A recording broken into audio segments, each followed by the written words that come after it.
ബോധി അക്കാദമിയിലേക്ക് സ്വാഗതം. ഇന്ന് 1ാം ക്ലാസ്സിലെ 2ാമത്തെ പാഠഭാഗവുമായിട്ടാണ് ഞാൻ വന്നിട്ടുള്ളത്. നമുക്ക് നോക്കാം. ദ്വിതീയഃ പാഠഃ ഏഹി വദാമ. 2ാമത്തെ പാഠം ഏഹി വദാമ, വരൂ പറയാം എന്നാണ് പാഠഭാഗത്തിന്റെ പേര്. നമുക്ക് നോക്കാം അതിൽ എന്തൊക്കെയാണ് പറഞ്ഞിരിക്കുന്നത് നോക്കാം. അവിടെ മനോഹരമായ ചിത്രങ്ങളൊക്കെ കൊടുത്തിട്ടുണ്ട്. അതൊക്കെ നന്നായിട്ട് നിങ്ങൾ എല്ലാവരും നോക്കണം. പാഠപ്രവേശനാത് പൂർവം ആരാമഃ ഇതി പ്രവർത്തന പുസ്തകേ പ്രഥമതഃ ആരഭ്യ തൃതീയ പര്യന്തം പ്രവർത്തനാനി കരണീയാനി.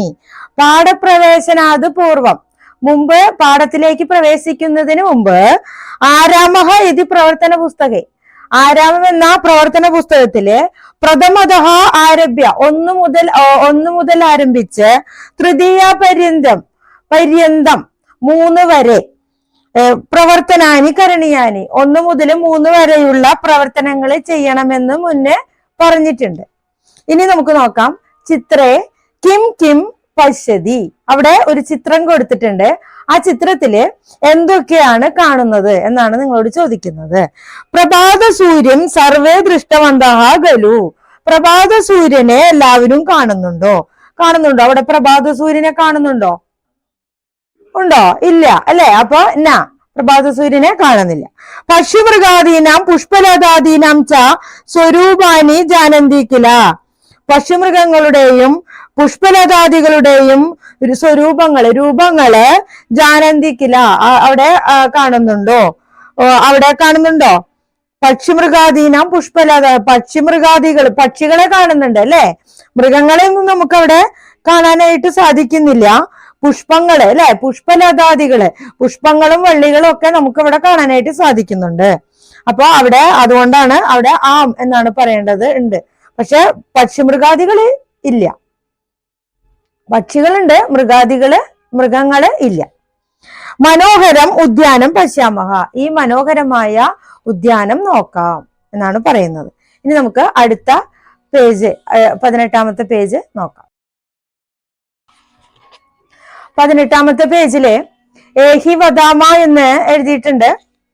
അവിടെ നോക്കൂ, ആ പേജില് എന്തൊക്കെ ചിത്രങ്ങളാണ് കാണുന്നത്? പൂമ്പാറ്റകളെ കാണുന്നുണ്ട് അല്ലെ? ചിത്രപതംഗാഹ. പൂമ്പാറ്റകളെ എന്താ പറയാ? ചിത്രപതംഗാഹ. ചിത്രപതംഗങ്ങളുണ്ട്. പുഷ്പങ്ങളുണ്ട്. ലതാനി, വള്ളികളുണ്ട് അല്ലെ? ഇതൊക്കെ നമുക്ക് അവിടെ കാണാനായിട്ട് സാധിക്കുന്നുണ്ട്. ഇത് കാണുമ്പോൾ നമുക്കറിയാം അതൊരു ഉദ്യാനമാണ്, ഒരു പൂന്തോട്ടമാണെന്ന് നമുക്ക് മനസ്സിലാക്കാൻ സാധിക്കും. അപ്പൊ അതില് ആദ്യം കൊടുത്തിരിക്കുന്ന ഒരു പൂമ്പാറ്റ ചിത്രപതംഗ നമ്മളോട് പറയാണ്. എന്താണ് പറയുന്നത്? അഹോ മനോഹരം ഉദ്യാനം ബഹുവർണ്ണാനി പുഷ്പാണി. അഹോ അല്ലയോ, മനോഹരം ഉദ്യാനം, മനോഹരമായ പൂന്തോട്ടം, ബഹുവർണ്ണാനി പുഷ്പാനി, പല നിറത്തിലുള്ള പുഷ്പങ്ങളും ഉണ്ട്, പല നിറത്തിലുള്ള പുഷ്പങ്ങളുള്ള മനോഹരമായ ഒരു ഉദ്യാനം എന്ന് ആ പൂമ്പാറ്റ, ആ ചിത്രപതംഗം പറയുകയാണ് ചെയ്യുന്നത്. അപ്പോൾ അതിന് താഴെ ഒരു ചിത്രപതംഗം ഇരിക്കുന്നുണ്ട്. ആ ഇരിക്കുന്ന ചിത്രപതംഗം മറുപടി പറയുന്നു. മറുപടി പറയല്ല, അതെന്താണ് പറയുന്നതെന്ന് നമുക്ക് നോക്കാം. സുന്ദരി കിം. അവിടെ ചോദിക്കാണ്, സുന്ദരി തവ നാമ കിം. ആരോടാ ചോദിക്കുന്നത്? മറ്റേ ചിത്രപതംഗത്തിനോടല്ല. ആരോടാ ചോദിക്കുന്നേ? അവിടെ നിൽക്കുന്നതായ ഒരു പൂച്ചെടിയോടാണ് അത് ചോദിക്കുന്നത്. സുന്ദരി, ആ പൂച്ചെടീനെയാണ് സുന്ദരി എന്ന് വിളിക്കുന്നത്. എന്നിട്ട് ചോദിക്കാണ്, തവ നാമ കിം, നിന്റെ പേര് എന്താണ് എന്ന് ചോദിക്കാണ്. അപ്പോ ആ പൂച്ചെടി ഉത്തരം പറയുന്നു. അവിടെ നോക്കൂ, മമ നാമ മല്ലിക. എന്റെ പേര് മല്ലിക എന്നാണ്. മല്ലിക എന്ന് പറഞ്ഞാല് മുല്ലപ്പൂച്ചെടി, അതാണ് മല്ലിക. മല്ലിക എന്ന് പറഞ്ഞാൽ മുല്ലപ്പൂവിനെയാണ്, നമ്മുടെ മുല്ലപ്പൂച്ചെടീനെയാണ് മല്ലിക എന്ന് പറയാ കേട്ടോ സംസ്കൃതത്തില്. അപ്പൊ മമ നാമ മല്ലിക. അപ്പൊ ചിത്രപതംഗം ചോദിച്ചു, സുന്ദരി നിന്റെ പേര് എന്താണെന്ന് ആ ചെടിയോട് ചോദിച്ചു. അപ്പൊ ആ പൂച്ചെടി ഉത്തരം പറയാണ്, മമ നാമ മല്ലിക, എന്റെ പേര് മല്ലിക, ഞാനാണ് മുല്ലച്ചെടി, എന്റെ പേര് മുല്ലച്ചെടി എന്നാണെന്ന് ഇവിടെ പറയാണ്. അപ്പൊ അത് രണ്ടാമത്തെ പേജ് എല്ലാവർക്കും മനസ്സിലായെന്ന് വിചാരിക്കുന്നു. ഇനി നമുക്ക് അടുത്ത പേജ് നോക്കാം. അപ്പൊ നമുക്ക് 19ാമത്തെ പേജ് നോക്കാം. 19ാമത്തെ പേജിൽ നോക്കൂ, കുറേ ചിത്രങ്ങൾ കൊടുത്തിട്ടുണ്ട് അവിടെ ഇല്ലേ. പൂക്കളുടെ ചിത്രങ്ങൾ കൊടുത്തിട്ടുണ്ട്, സൂര്യകാന്തിയുടെ ചിത്രം കൊടുത്തിട്ടുണ്ട്, ചെമ്പരത്തിപ്പൂവ്, അതുപോലെ ചിത്രപതംഗം, പൂമ്പാറ്റകളുണ്ട്, അതുപോലെ തന്നെ റോസാപ്പൂവുണ്ട് അല്ലേ. പിന്നെ ശുനഗഹ നായയുണ്ട്, മാർജാരഹ ആരാണ്, മാർജാരഹ പൂച്ചയുണ്ട് അല്ലെ. അവരുടെയൊക്കെ ചിത്രങ്ങളുണ്ട്. അപ്പൊ അതില് സൂര്യകാന്തി എന്താ പറയുന്നതെന്ന് നമുക്ക് നോക്കാം. അവിടെ സൂര്യകാന്തി പറയാണ്, ആഗച്ഛതു പ്രിയമിത്ര, വരൂ പ്രിയ കൂട്ടുകാരാ എന്ന് പറയാണ്. ആരോടാ പറയുന്നത്? ആ ചിത്രശലഭത്തിനോട്, ആ പൂമ്പാറ്റയോടാണ് പറയുന്നത്. അപ്പോ ചെമ്പരത്തി പൂവ് പറയുന്നു, കുത്ര ഗച്ഛതി മിത്ര, പൂമ്പാറ്റയോട് ചോദിക്കുകയാണ്, എവിടെ പോകുന്നു കൂട്ടുകാരാ, എവിടെ പോകുന്ന കൂട്ടുകാരാന്ന് ചോദിക്കുകയാണ്. അപ്പൊ അടുത്ത റോസാപ്പൂവിലേക്ക് പറന്നു പോവാണ് അല്ലെ ആ പൂമ്പാറ്റ. അപ്പൊ പൂമ്പാറ്റ പറയാണ്, മധുപനാർത്ഥം ഗച്ഛാമി, മധു എന്ന് പറഞ്ഞാല് തേൻ, പാനാർത്ഥം കുടിക്കുന്നതിന് വേണ്ടി, തേൻ കുടിക്കുന്നതിന് വേണ്ടി ഗച്ഛാമി പോകുന്നു, ഞാൻ തേൻ കുടിക്കുന്നതിന് വേണ്ടിയാണ് പോകുന്നതെന്ന് പറയാണ് അവിടെ. അപ്പോൾ അത്രയും കാര്യങ്ങളാണ് നമുക്ക് ആ 19ാമത്തെ പേജിൽ പറയുന്നുള്ളൂ. ഇനി നമുക്ക് അടുത്ത പേജ് നോക്കാം. ഇനി 20ാമത്തെ പേജ് നമുക്ക് നോക്കാം. അവിടെ നോക്കൂ, കഹ കം പ്രതി വദതി ഇതി പശ്യാമ, ആര് ആരോട് പറയുന്നു എന്നാണ് നോക്കേണ്ടത്. അവിടെ നേരത്തെ കൊടുത്ത ആ ചിത്രങ്ങളെയൊക്കെ അനുസരിച്ച് ഇവിടെ ഒരു സംഭാഷണ രീതിയിൽ ഇവിടെ കൊടുത്തിരിക്കുകയാണ്, ഒരു സംഭാഷണ രീതിയിൽ കൊടുത്തിരിക്കുകയാണ്. ചിത്രപതംഗം പറയുന്നത്, അഹോ മനോഹരം ഉദ്യാനം ബഹുവർണ്ണാനി പുഷ്പാണി, നേരത്തെ നമ്മൾ കണ്ടതാണ് അല്ലയോ, മനോഹരമായ പൂന്തോട്ടം, ധാരാളം നിറത്തിലുള്ള പുഷ്പങ്ങൾ അവിടെ ഉണ്ട് എന്ന് പറയുന്നു. ചിത്രപതംഗം വീണ്ടും മറ്റേ ചിത്രപതംഗം പറയാണ്, മറ്റേ പുഷ്പത്തിനോട്, ഒരു പൂവിനോട് ചോദിക്കുകയാണ്, സുന്ദരി തവ നാമ കിം, നിങ്ങളുടെ പേര് എന്താണ്? അപ്പോ മല്ലിക എന്ന് പറഞ്ഞാല് മുല്ലപ്പൂവ് പറയാണ്, മമ നാമ മല്ലിക, എന്റെ പേര് മല്ലിക എന്നാണ്. സൂര്യകാന്തിഹി, ഇനി സൂര്യകാന്തി ചെടി എന്താ പറഞ്ഞിരുന്നത്? ആഗച്ഛതു പ്രിയമിത്ര, വരൂ പ്രിയ കൂട്ടുകാരാ. ഇനി അടുത്ത് നോക്കൂ, ജബ എന്ന് പറഞ്ഞാല് ചെമ്പരത്തിയാണ്, ചെമ്പരത്തിനെയാണ് ജബ എന്ന് പറയാ. ചെമ്പരത്തി പറയാണ്, കുത്ര ഗച്ഛതി മിത്ര, എവിടെ പോകുന്നു കൂട്ടുകാരാ. അപ്പൊ ചിത്രപതംഗം പറയാണ്, മധുപാനാർത്ഥം ഗച്ഛാമി, ഞാൻ തേൻ കുടിക്കുന്നതിന് വേണ്ടി പോകുന്നു എന്ന് പറയാണ്. അത് ആരോട് പറഞ്ഞു എന്നുള്ളതാണ് അവിടെ കൊടുത്തിരിക്കുന്നത്. ഓരോരുത്തരും പറഞ്ഞ കാര്യങ്ങള് ആ പേരുകൾ അവിടെ കൊടുത്തിട്ടുണ്ട്. ചിത്രപതംഗ, മല്ലിക, സൂര്യകാന്തി, ജബ എന്നൊക്കെ അവിടെ കൊടുത്തിട്ടുണ്ട്. അപ്പൊ ആരോട് പറഞ്ഞു എന്ന് അറിയുന്നതിന് വേണ്ടിയിട്ടാണ് അവർ വീണ്ടും അവിടെ അത് കൊടുത്തിരിക്കുന്നത്. ഇനി നമുക്ക് അതിലുള്ളത് പഠന പ്രവർത്തനാനി. ഉചിതേഹി വർണ്ണേഹി ലേപയതു, ഉചിതമായ വർണ്ണങ്ങൾ കൊടുക്കാനാണ് പറയുന്നത്. നമുക്ക് നോക്കാം അവിടെ എന്താണ് ചെയ്യേണ്ടതെന്ന്. അവിടെ ഒരു കുട്ടി കണ്ടോ 4 ബലൂണുകള് പിടിച്ചിട്ടുണ്ട്, കയ്യിൽ പിടിച്ചിട്ടുണ്ട്. അതില് ആദ്യത്തെ ബലൂണിന്റെ ഉള്ളില് ഒരു പൂവുണ്ട്. അങ്ങനെ 4 ബലൂണുകളുടെ ഉള്ളിലും ഓരോ പൂക്കളും ഉണ്ട്. ആ പൂക്കളുടെ ബലൂണുകളുടെ ഒക്കെ നേരെ ഓരോ പേരുകൾ എഴുതിയിട്ടുണ്ട് നമുക്കവിടെ ഇല്ലേ. അപ്പൊ ആ പേരുകൾ നോക്കുക. ആ പേരുകൾ എഴുതിയതിന്റെ പോലെ തന്നെ അതിന്റെ സൈഡിലായിട്ട്, ആ കുട്ടിയുടെ ചിത്രത്തിന്റെ റൈറ്റ് സൈഡിലായിട്ട് അവിടെ നിറങ്ങൾ കൊടുത്തിട്ടുണ്ട്. ആ നിറങ്ങളുടെ പേരും അവിടെ എഴുതിയിട്ടുണ്ട് അല്ലെ. അപ്പൊ നമുക്ക് നോക്കാം. ആദ്യം ആ നിറങ്ങളുടെ പേര് നമുക്ക് നോക്കാം. പീതഹ എന്ന് പറഞ്ഞാല് മഞ്ഞാണ്, മഞ്ഞ. രക്തഹ എന്ന് പറഞ്ഞാല് ചുവപ്പ്. പാടലഹ എന്ന് പറഞ്ഞാല് റോസ് കളറിനെയാണ് പാടലഹ എന്ന് പറയാ. അതുകൊണ്ടാണ് റോസാ പുഷ്പത്തിനെ പാടല പുഷ്പം എന്ന് പറയുന്നത്. ഇനി നീലഹ എന്ന് പറഞ്ഞ നീല. അപ്പൊ ചിലരുടെ ബുക്കുകളില് ഒക്കെ കളറുകൾ വളരെ വ്യത്യാസമായിട്ടുണ്ടാവും. അപ്പൊ അത് ആ കളറുകള് പീതഹ എന്ന് പറഞ്ഞിട്ട് ചിലപ്പോ ഓറഞ്ചൊക്കെ ആയിരിക്കും കൊടുത്തിട്ടുണ്ടാവുക കളറ്. അത് അച്ചടി മിസ്റ്റേക്ക് ആണ്. അപ്പൊ പീതഹ എന്ന് പറഞ്ഞാല് മഞ്ഞയാണ്. അപ്പൊ മഞ്ഞയാണ് നമ്മൾ കൊടുക്കേണ്ടത്. അപ്പൊ നമുക്ക് ഈ ബലൂണുകളുടെ ഉള്ളിലുള്ള പൂക്കൾക്കാണ് നിങ്ങൾ കളർ കൊടുക്കേണ്ടത്. അപ്പൊ നോക്കാം. ആദ്യത്തെ ബലൂൺ രക്തഹ. രക്തഹ എന്ന് പറഞ്ഞാല് ചുവപ്പ്. ആ ചുവപ്പ് കളറാണ് ആ പൂക്കൾക്ക് അതിന് കൊടുക്കേണ്ടത്. ഇനി പീതഹ. പീതഹ എന്ന് പറഞ്ഞാല് അതിൻ്റെ ഉള്ളിലുള്ളത് പീതഹ മഞ്ഞയാണ്. ആ പൂവിന് മഞ്ഞയാണ് കൊടുക്കേണ്ടത്. ഇനി പാടലഹ. റോസ് കളറാണ് കൊടുക്കേണ്ടത്. പിന്നെ നാലാമത്തത് നീലഹ. നീല കളറാണ് കൊടുക്കേണ്ടത്. അപ്പൊ അത് നമ്മുടെ വർണ്ണങ്ങളെ കുറിച്ചാണ്, കളറുകളെ കുറിച്ച് പഠിക്കുന്നതിന് വേണ്ടിയിട്ടാണ്. അപ്പൊ അത് നന്നായിട്ട് പഠിക്കുക, നന്നായിട്ട് കാണാണ്ട് തന്നെ പറഞ്ഞ് പഠിക്കുക. പീതഹ, പാടലഹ, രക്തഹ, നീലഹ എന്നൊക്കെ കളറുകൾ പഠിക്കുക.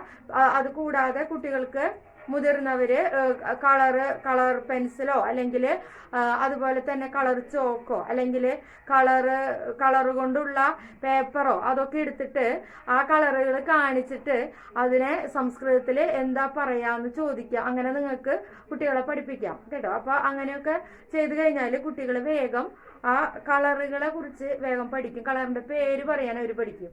അവര് അക്ഷരം പഠിച്ചു വരുന്നുള്ളെങ്കിലും കളറുകൾ കാണിച്ചാല് അവര് സംസ്കൃതത്തിൽ അത് വേഗം പറയുകയും ചെയ്യും. അപ്പൊ അങ്ങനെയൊക്കെ നിങ്ങൾക്ക് അമ്മമാർക്ക് ചെയ്യാം കേട്ടോ. അതൊരു ഗെയിം പോലെ കുട്ടികൾക്ക് ആ കളറുകൾ ഉള്ള വസ്തുക്കൾ കാണിച്ചിട്ട് ഇതിന്റെ കളർ എന്താണ്, സംസ്കൃതത്തിൽ എന്താ പറയാ, അങ്ങനെ ചോദിച്ചു കഴിഞ്ഞാൽ അവർ പെട്ടെന്ന് ആ കളറുകളെ കുറിച്ച് പഠിക്കും.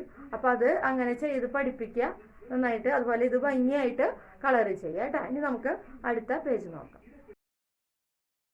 അടുത്ത പേജില് ഉദാഹരണാനുസാരം യഥോചിതം യോജയതു ഉച്ചൈഹി വദതു ച എന്നാണ് അവിടെ എഴുതിയിരിക്കുന്നത്. അവിടെ ഉദാഹരണം കൊടുത്തിട്ടുണ്ട് ഒരെണ്ണം. അതനുസരിച്ച് യോജിപ്പിക്കുക, എന്നിട്ട് അത് ഉറക്കെ പറയുക എന്നും കൂടിയാണ് അവിടെ പറഞ്ഞിരിക്കുന്നത്. ഉച്ചൈഹി വദതു എന്നാണ് പറഞ്ഞിരിക്കുന്നത്. അപ്പൊ നമുക്ക് ഉദാഹരണം നോക്കാം. ഉദാഹരണം അവിടെ ഒരു റോസാപ്പൂ കൊടുത്തിട്ടുണ്ട്. അതിന് നേരെ വരച്ചിട്ട് പാടലം എന്ന് എഴുതിയിട്ടുണ്ട്. പാടല പുഷ്പം എന്നാണ് പറയാ റോസിന്.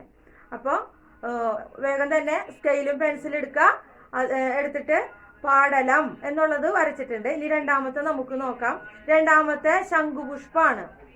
ആ ശംഖുപുഷ്പത്തിന് നേരെ ഏതായിരിക്കും? അപരാജിത. അപരാജിത എന്ന് പറഞ്ഞാല് ഏറ്റവും അവസാനത്തിൽ കിടക്കുന്ന വാക്കാണ്, ഏറ്റവും അവസാനത്തിലുള്ള വാക്ക്. അപ്പൊ രണ്ടാമത്തെ ചിത്രത്തിൽ നിന്ന് ആ ലാസ്റ്റിലുള്ള വാക്കിലേക്ക് സ്കെയില് വെച്ചിട്ട് പെൻസിൽ കൊണ്ട് വരയ്ക്കാം. ഇനി മൂന്നാമത്തത് സൂര്യകാന്തി. സൂര്യകാന്തിയാണത്.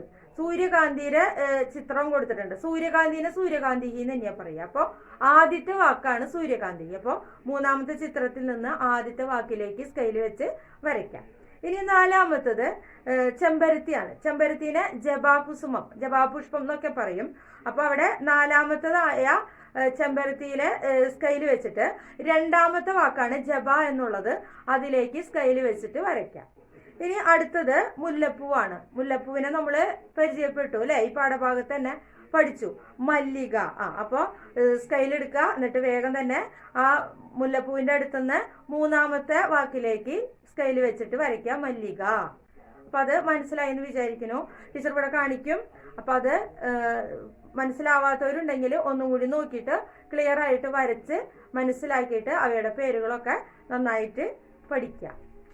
മനസ്സിലായി എന്ന് വിചാരിക്കുന്നു. ഇനി നമുക്ക് അടുത്ത പേജ് നോക്കാം. അടുത്ത പേജ് സൂചനാനുസാരം ബിന്ദുവിൻ യോജയിത്വ അക്ഷരം വദതു ലിഖതു വർണ്ണേന ലേപയതു ച എന്നാണ് അവിടെ എഴുതിയിരിക്കുന്നത്. അവിടെ അക്ഷരങ്ങൾ കൊടുത്തിട്ടുണ്ട്. ആ കുത്തുകളെ ആ ബിന്ദുക്കളെ യോജിപ്പിച്ചിട്ട് ബിന്ദുക്കളിൽ അവിടെ എഴുതിയിട്ടുണ്ട് പ എന്നങ്ങനെ എഴുതിയിട്ടുണ്ട്. പ എന്ന അക്ഷരമാണ് അവിടെ കൊടുത്തിരിക്കുന്നത്. അപ്പൊ ആ അക്ഷരങ്ങള് അവിടെ കുത്തുകൾ ഉപയോഗിച്ച് എഴുതിയിട്ടുള്ളത് പെൻസിൽ കൊണ്ട് യോജിപ്പിച്ചതിന് ശേഷം അക്ഷരങ്ങൾ വായിക്കുക, അതുപോലെ തന്നെ നമ്മോട് എഴുതുക. എന്നിട്ട് അതിന് ഇഷ്ടമുള്ള കളറ് നിങ്ങൾക്ക് കൊടുക്കാം. അപ്പൊ അവിടെ അക്ഷരങ്ങൾ എഴുതിയിട്ട് കളർ കൊടുക്കാം. പിന്നെ അവിടെ ഒരു 2 ലൈനില് 3 ഭാഗമായിട്ട് വരച്ചിട്ട് 2 ലൈൻ കൊടുത്തിട്ടുണ്ട്, 2 വര കൊടുത്തിട്ടുണ്ട്. അതിനുള്ളിലും പ എന്നുള്ള ആ അക്ഷരം എഴുതി പഠിക്കുക ഭംഗിയായിട്ട്. അതിലെഴുതിയതുപോലെ തന്നെ ആ വരയുടെ ഉള്ളിൽ തന്നെ പുറത്തേക്ക് പോകാതെ ഭംഗിയായിട്ട് നിങ്ങൾ എഴുതി പഠിക്കുക. പ എന്നാണ് അക്ഷരം പറഞ്ഞ് ഓരോ വാക്കും ഓരോ അക്ഷരം എഴുതുമ്പോൾ പ എന്ന് പറഞ്ഞ് എഴുതുക കേട്ടോ. അപ്പൊ ആ അക്ഷരം നിങ്ങളുടെ മനസ്സിൽ നിൽക്കും. അപ്പൊ നമുക്ക് ആ പേജില് 22ാമത്തെ പേജില് അത് മാത്രമേ പറയുന്നുള്ളൂ. ഇനി നമുക്ക് അടുത്ത പേജ് നോക്കാം. ഇനി അടുത്തത് 23ാമത്തെ പേജാണ്. അത് നമുക്ക് നോക്കാം. ചിത്രം നിരീക്ഷ്യ കെ കെ വർണ്ണാഹ സന്ധി ഇതി വദതു. ചിത്രം നോക്കിയിട്ട് അതില് എന്തൊക്കെ വർണ്ണങ്ങളാണ്, അതിൽ ഏതൊക്കെ കളറുകളാണ് ഉള്ളതെന്ന് പറയാം. നമുക്ക് നോക്കാം. ആദ്യത്തേത് ഏതാണ്? മല്ലിക അല്ലെ? മല്ലിക. മല്ലിക എന്ന് പറഞ്ഞാല് മുല്ലപ്പൂവാണ്. മുല്ലപ്പൂവിന്റെ കളർ എന്താണ്? വെളുപ്പ് അല്ലെ? വെളുപ്പിനെ എന്താ പറയാ? ശ്വേതം. ശ്വേതം എന്നാണ് വെളുപ്പിനെ പറയാ. അപ്പൊ അതില് ഏത് കളറാണ് മുല്ലപ്പൂവിന്റെ? ശ്വേതം, ശ്വേതവർണ്ണമാണ്. രണ്ടാമത്തത് നോക്കൂ, ചെത്തിപ്പൂവാണ്. തെച്ചിപ്പൂവ് അല്ലെങ്കിൽ ചെത്തിപ്പൂവ് എന്നൊക്കെ പറയും. അതിനെ പറയാ നമ്മള് രക്തല എന്നാണ് പറയാ ചെത്തിപ്പൂവിന് സംസ്കൃതത്തില്. അത് കേട്ടാൽ തന്നെ അറിയാം നമുക്ക് അതിന്റെ നിറം എന്തായിരിക്കുമെന്ന്. രക്തല. അപ്പൊ രക്തവർണ്ണമാണ് അല്ലെ? ചുവന്ന തെച്ചിപ്പൂവിന്റെ നിറം ചുവപ്പാണ്. അപ്പൊ രക്തവർണ്ണമാണ് അവിടെ ഉള്ളത്. ഇനി അടുത്തത് റോസ് ആണ്. റോസിനെ അറിയാം പാടല റോസ് എന്നുള്ള കളറാണ്. ഇനി സൂര്യകാന്തി. സൂര്യകാന്തിയുടെ ഏതാണ്? സൂര്യകാന്തിയുടെ നിറം ഏതാണ്? മഞ്ഞയാണ് അല്ലെ? അപ്പൊ പീത എന്നുള്ള നിറമാണ് അവിടെ എഴുതേണ്ടത്. അപ്പൊ ഇവിടെ ഇച്ചിരി കൂടെ കൊടുക്കാം. അത് നോക്കി വൃത്തിയായിട്ട് എഴുതി എടുക്കാം കേട്ടോ. ഇനി അവിടെ അതിന്റെ താഴെ കൊടുത്തിട്ടുണ്ട് ബിന്ദുൻ യോജയിത്വ ചിത്രം പൂരയിതു ഉചിതേഹി വർണ്ണേഹി ലേപയതു ച.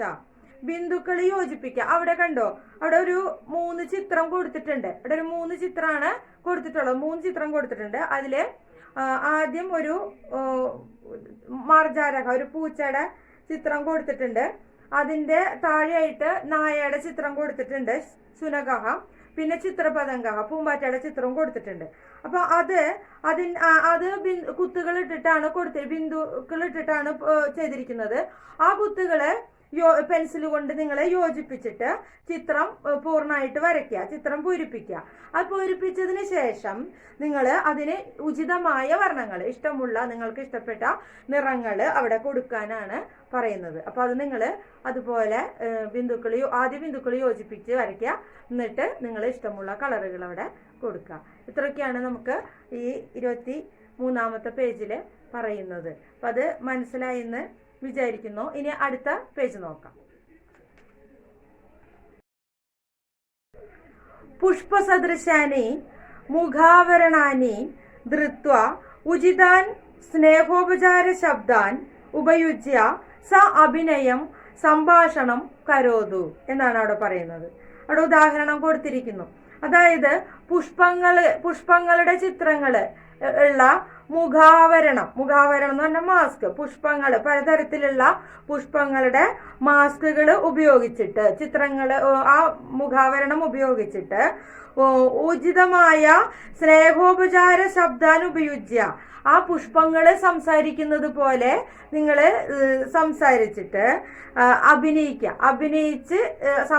അഭിനയിച്ചിട്ട് അഭിനയിക്കാനും അതുപോലെ പറയാനും, അവർ പറയുന്നത് പോലെ സംഭാഷണം അല്ലെ, അങ്ങോട്ടും ഇങ്ങോട്ടും. ഇപ്പൊ സൂര്യകാന്തിയുടെ മുഖാവരണമാണ് വെച്ചിരിക്കുന്നതെങ്കിൽ സൂര്യകാന്തി പറയുന്നത് പോലെയും, റോസിന്റെ ആണെങ്കിൽ റോസ് പറയുന്നത് പോലെയും, അങ്ങനെ ഉചിതമായിട്ട് നിങ്ങളോട് അഭിനയിക്കാനാണ് പറയുന്നത്. കുട്ടികൾക്കുള്ള ഒരു ഗെയിമാണ്, ഒരു കളിയാണത്. അപ്പൊ അത് നിങ്ങൾക്ക് ചെയ്തു നോക്കാം, സ്കൂളിലൊക്കെ ചെയ്തു നോക്കാവുന്ന ഒരു കളിയാണ് കേട്ടോ. അതത്രയേ ഉള്ളൂ. ഇനി അതിന്റെ താഴെ ബഹുവർണ്ണ പത്രാണി ഉപയുജ്യ പുഷ്പാണി നിർമാതു സചിത്ര പുസ്തകെ യോജയതു. പല നിറത്തിലുള്ള ബഹുവർണ്ണ പത്രാണി, പല നിറത്തിലുള്ള പേപ്പറുകള് ഉപയോഗിച്ചിട്ട് പുഷ്പാണി നിർമാതു, പുഷ്പങ്ങള് നിർമ്മിക്കൂ എന്ന് പറയാണ് നിങ്ങളോട്. അപ്പൊ പലതരത്തിലുള്ള നിറങ്ങളിലുള്ള കളർ പേപ്പറുകൾ എടുത്തിട്ട് നിങ്ങളോട് പുഷ്പങ്ങൾ ഉണ്ടാക്കിയിട്ട് നിങ്ങൾക്ക് ഇഷ്ടമുള്ള പുഷ്പങ്ങൾ വെട്ടി ഉണ്ടാക്കിയിട്ട് അത് സചിത്ര പുസ്തകം യോജയതു, അത് നിങ്ങളുടെ സചിത്ര പുസ്തകത്തിൽ യോജിപ്പിക്കാനാണ് പറയുന്നത്, ഒട്ടിക്കാനാണ് പറയുന്നത് കേട്ടോ. ഇനി അവിടെ അതിന്റെ താഴെ നോക്കാം, ചിത്രം കാണുന്നുണ്ട്. അവിടെ നമ്മളോട് ചോദിച്ചിരിക്കുകയാണ്, ചിത്രേ കിം പശ്യതി, എന്തൊക്കെയാണ് ചിത്രത്തിൽ കാണുന്നതെന്നാണ് ചോദിച്ചിരിക്കുന്നത്. നോക്കാം അവിടെ എന്തൊക്കെ കാണുന്നുണ്ട്. ആദ്യം നമ്മൾ കാണുന്നുണ്ട് അല്ലെ, ചിത്രപതംഗ. ചിത്രപതംഗ, പിന്നെ പുഷ്പാണി അല്ലെ, പിന്നെന്താ കാണുന്നത്? ശുനകഹ, മാർജാരഹ. ഇത്രയും പേരെ നമുക്കതില് കാണുന്നുണ്ട്. അപ്പൊ ഇത്രയും കാര്യങ്ങളാണ് ആ പേജില് പറയുന്നത്. ഇനി നമുക്ക് അടുത്ത പേജിലേക്ക് പോകാം. അടുത്തത് നോക്കൂ, അടുത്ത പേജ് അനുബന്ധ എന്ന് പറഞ്ഞിട്ട് കൊടുത്തിട്ടുണ്ട്. അവിടെ ഭാരതസ്യ ഔദ്യോഗിക പുഷ്പം, ഭാരതത്തിന്റെ അല്ലെ, ഭാരതത്തിന്റെ ഔദ്യോഗിക പുഷ്പം ഏതാണെന്നാണ് ചോദിക്കുന്നത്. ഏതാണ്? അവിടെ തന്നെ ചിത്രവും കൊടുത്തിട്ടുണ്ട്, അതിന്റെ അടുത്ത് എഴുതിയിട്ടുമുണ്ട്. ആരാണ്? താമരയാണ് അവിടെ കൊടുത്തിരിക്കുന്നത് അല്ലെ. അപ്പോ താമരേനെ സംസ്കൃതത്തിൽ എന്താ പറയാ? അവിടെ എഴുതിയിട്ടുണ്ട് കമലം. കമലം എന്നാണ് പറയാ. അപ്പൊ ഭാരതസ്യ ഔദ്യോഗിക പുഷ്പം കിം? കമലം. അപ്പൊ ഭാരതത്തിന്റെ ഔദ്യോഗിക പുഷ്പം കമലമാണ്, താമരയാണ്. ഇനി അതിനെ ചെറിയൊരു വട്ടത്തിനകത്ത് എഴുതിയിട്ടുണ്ട് പ്രകൃതി രേവ ജനനി. എന്താണ്? പ്രകൃതി രേവ ജനനി. പ്രകൃതി അമ്മ, നമ്മുടെ അമ്മ തന്നെയാണ്, പ്രകൃതി നമ്മുടെ അമ്മയാണ് എന്നാണ് പറഞ്ഞിരിക്കുന്നത്. പിന്നെ അതിന്റെ താഴെ അർത്ഥങ്ങളാണ് കൊടുത്തിരിക്കുന്നത്. ഈ പാഠഭാഗത്ത് വരുന്ന വാക്കുകളുടെ അർത്ഥങ്ങളാണ് കൊടുത്തിരിക്കുന്നത്. അതൊക്കെ ടീച്ചർ ക്ലാസ് എടുത്തപ്പോൾ പറഞ്ഞു പോയിട്ടുള്ള വാക്കുകൾ തന്നെയാണ്, അതുകൊണ്ട് ഇനി ടീച്ചർ വായിക്കുന്നില്ല. അപ്പൊ ഇത്രയും കാര്യങ്ങളാണ് നമ്മുടെ ദ്വിതീയ പാഠ, രണ്ടാമത്തെ പാഠഭാഗത്ത് വരുന്നത്. അപ്പോൾ എല്ലാവരും നന്നായിട്ട് രണ്ടാമത്തെ പാഠഭാഗം വീഡിയോ കാണുക, നന്നായിട്ട് പഠിക്കുക. ഇഷ്ടപ്പെട്ട സബ്സ്ക്രൈബ് ചെയ്യുക, ലൈക്ക് ചെയ്യുക. അതുപോലെ എന്തെങ്കിലും അറിയാനുണ്ടെങ്കിൽ അത് കമൻ്റ് ആയിട്ട് ചെയ്യുക. പിന്നെ ആർക്കെങ്കിലും ഉപകാരപ്രദമാകുകയാണെങ്കിൽ അത് നിങ്ങൾ ഷെയർ ചെയ്ത് കൊടുക്കുക. അവർക്ക് ആവശ്യമുള്ളവർക്ക് 1ാം ക്ലാസ്സിലൊക്കെ പഠിക്കുന്ന കുട്ടികളുണ്ടാവും, അവരമ്മമാർക്ക് സംസ്കൃതം പറഞ്ഞു കൊടുക്കാനൊക്കെ അറിയാത്തവരൊക്കെ ഉണ്ടാവും. അപ്പോൾ അവർക്കൊക്കെ ഉപയോഗപ്രദമാവാനും കൂടിയാണ് ഈ വീഡിയോ. അപ്പോൾ അങ്ങനെയൊക്കെ ചെയ്യാം. പിന്നെ 3ാമത്തെ പാഠമായിട്ട് അടുത്ത വീഡിയോയിൽ കാണാം. ബൈ.